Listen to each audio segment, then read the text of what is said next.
유산균 효과를 제대로 보고 싶다면 어떻게 해야 될까요? 이럴 땐 친절한 오약사님 알려주세요. 네, 안녕하세요. 친절한 오약사입니다. 제가 알려드리겠습니다.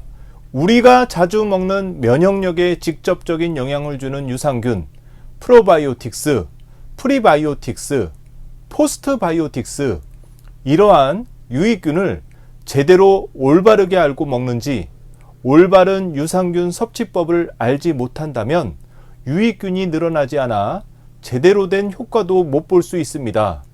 가격도 만만치 않은 유산균, 오늘은 이 유산균의 효과를 제대로 보기 위한 올바른 복용법, 어떻게 먹어야 더욱 좋을까에 대해서 알려드리겠습니다. 바로 적용 가능합니다. 첫 번째, 여러분의 제일 큰 고민, 프로바이오틱스와 같은 유산균은 식전과 식후, 공복, 언제 먹어야 가장 좋을까? 정답은 없습니다. 식후에 섭취하면 유산균이 먹이로 삼을 수 있는 것이 많아 균의 활동력이 좋아질 수 있습니다. 또 식전이나 공복에 섭취하면 균의 대장 도달력이 높아질 수 있으나 위산의 영향을 많이 받을 수 있으므로 물을 많이 마시면서 섭취하는 것이 권장됩니다. 물론 코팅이 제대로 되어 있는 코팅 유산균은 위산의 대체로 안전합니다. 따라서 요즘 구매하는 유산균은 제품의 품질이 좋아 식전, 공복, 식후를 따지기보다는 매일 먹는다는 것이 중요합니다. 이유는 매일매일 먹어야 장에 가장 많은 유산균을 보낼 수 있습니다. 매일 먹는다가 제일 중요합니다. 두 번째, 유산균 개수는 얼마가 적당할까? 식품의약품안전처에서 권장하는 일일 섭취균은 한 캡슐 1억에서 최대 100억 마리입니다. 장 트러블로 고생하시는 분은 함량 또한 효과에 영향을 주기 때문에 많은 숫자가 효과적일 수 있습니다. 꾸준히 장에 유산균을 도달하고 정착시켜 면역력을 얻기 위해 먹는다면 가격이 적당한 보급형 제품, 숫자가 적은 제품을 매일 꾸준히 먹는 것 또한 효과적입니다. 유산균은 장까지 도달해 잘 살아남느냐가 균수보다 오히려 더 중요합니다. 약국에서 보면 면역력에 좋다고 숫자가 크면 무조건 좋은 제품이다 생각하고 찾으시는 분들이 있는데, 아무리 몸에 좋은 유산균이라도 균이기 때문에 과다 섭취할 경우 감염 위험성이 있을 수 있으며 설사를 동반한 복통이 생길 수 있습니다. 심할 경우 수포, 폐혈증 등의 부작용이 생길 수 있으니 면역력이 약한 사람들은 더욱 주의해야 합니다. 균수에 현혹되지 말아야 합니다. 장까지 오래 살아남는 좋은 균은 비싸기 때문에 조금 넣고 저렴한 균을 많이 넣어 전체 균수 숫자 마케팅 홍보하는 제품보다는 균수가 적더라도 좋은 균을 매일매일 꾸준히 먹어 장에서 번식시키는 것이 중요합니다. 세 번째, 유산균은 특정 질환을 앓고 있는 사람에겐 오히려 독이 될 수 있습니다.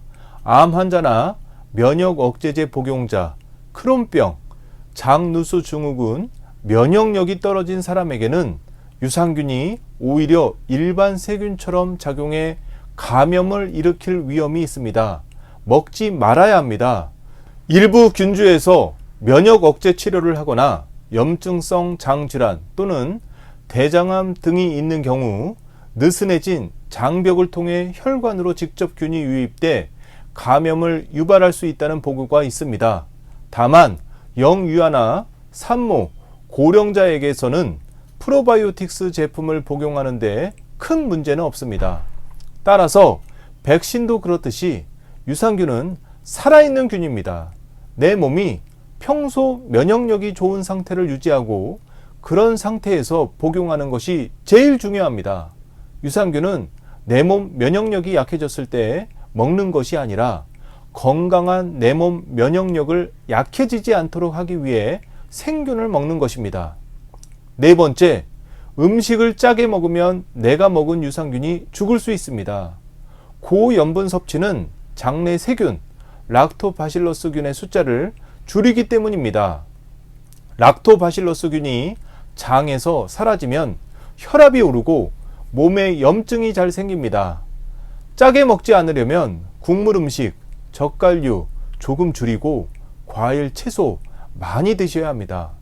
인스턴트 음식, 기름진 음식, 카페인, 탄산음료는 유산균을 오히려 방해할 수 있습니다. 함께 드시면 안 좋습니다. 반면 과일, 채소, 잡곡류는 유산균의 증식을 도와주는 유산균의 좋은 음식입니다.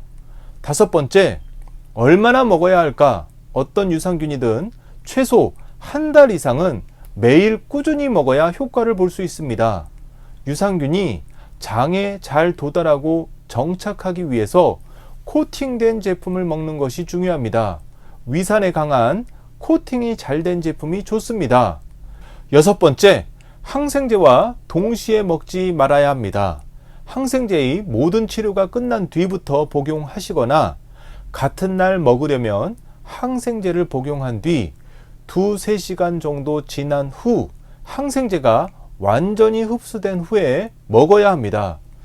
유산균 섭취 후 설사나 변비를 겪는 것은 일반적인 증상일 수 있습니다. 갑자기 고함량의 유산균을 섭취해서 일어나는 현상인 경우가 많은데 이때는 양을 조금 줄여주면 도움이 됩니다. 보통은 꾸준히 섭취하다 보면 증상이 개선됩니다. 7번째, 유산균은 다양한 종류의 균이 들어있는 제품이 좋습니다. 다양한 종류의 유산균이 같이 들어있는 제품이 여러 가지 효과를 나타낼 수 있습니다.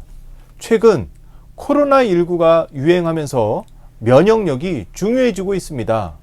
면역력 향상을 위해 빼놓을 수 없는 것이 장 건강이며 체내 면역세포의 70% 이상이 분포돼 신체 면역 기능의 중요한 부분을 담당하고 있습니다. 장엔 프로바이오틱스 유산균이 최고입니다. 지금까지 친절한 오약사였습니다.